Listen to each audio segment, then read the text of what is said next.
Binigyang diin ng ilang senatorial aspirants nitong Martes sa naganap na talakayan sa Quezon City ang kahalagahan ng pagtugon sa sektor ng agrikultura, national security at pagkakaisa. Ayon kay One Rider Party List Representative Bonifacio Busita, imbis na ilagak sa kung ano-anong mga programa at proyekto ang salapi ng bayan, ay ilaan na lamang ito sa sektor ng agrikultura. Ito ay dahil anya, malaki ang papel na ginagampanan ng agrikultura sa pag-unlad ng bansa, kung saan kalakip nito ang positibong domino effect pagdating sa seguridad sa pagkain na magdudulot ng pagbaba ng mga presyo ng bilihin na siya namang tutugon sa isyu sa kalusugan magpahanggang sa edukasyon.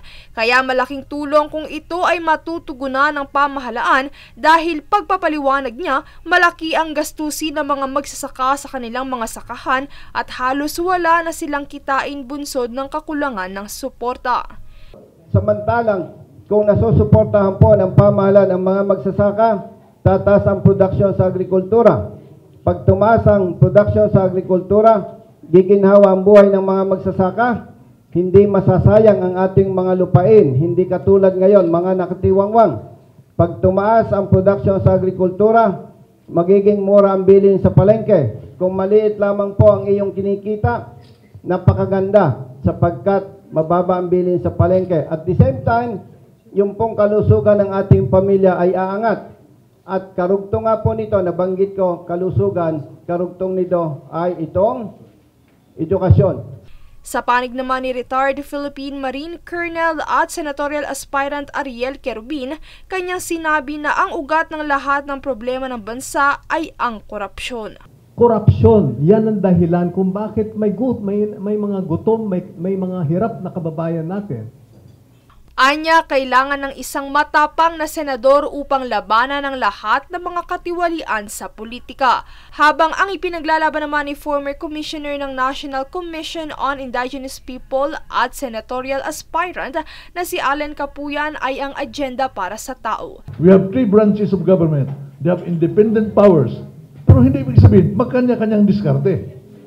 Dapat may pinagbasihan ng unity ng judiciary, legislative at executive branch, which is the Ambition 2040 and the National Security Strategy. Doon tayo kumuha ng lakas. Ibig sabihin, may kapangyarihan, pero your power is limited by your dreams and aspirations. So kung doon huhugot ang Kongreso, dapat ang mga batas niya nakapokus sa social justice. Ganito rin ang kanyang naging pahayag matapos sa pag-usapan sa naturang talakayan ang kanilang panig patungkol sa hindi pagdedeklara ng holiday ni Pangulong Ferdinand Marcos Jr. sa paggunita na ika-39 na anibersaryo ng EDSA People Power Revolution ngayong araw. Habang binigyan naman ng diin ni Querubin, ang tunay na diwa ng People Power ay ang pagkakaisa ng bawat Pilipino. Samantala para naman kay Capuyan, ideklara mang holiday o hindi, ang totoong diwa ng People Power anya ay ang pangingibabaw ng hustisya na magbibigay ng kalayaan at boses sa bawat sektor na matugunan ng kanilang mga pangangailangan. Princess Castro nag-uulat para sa Golden Nation Network.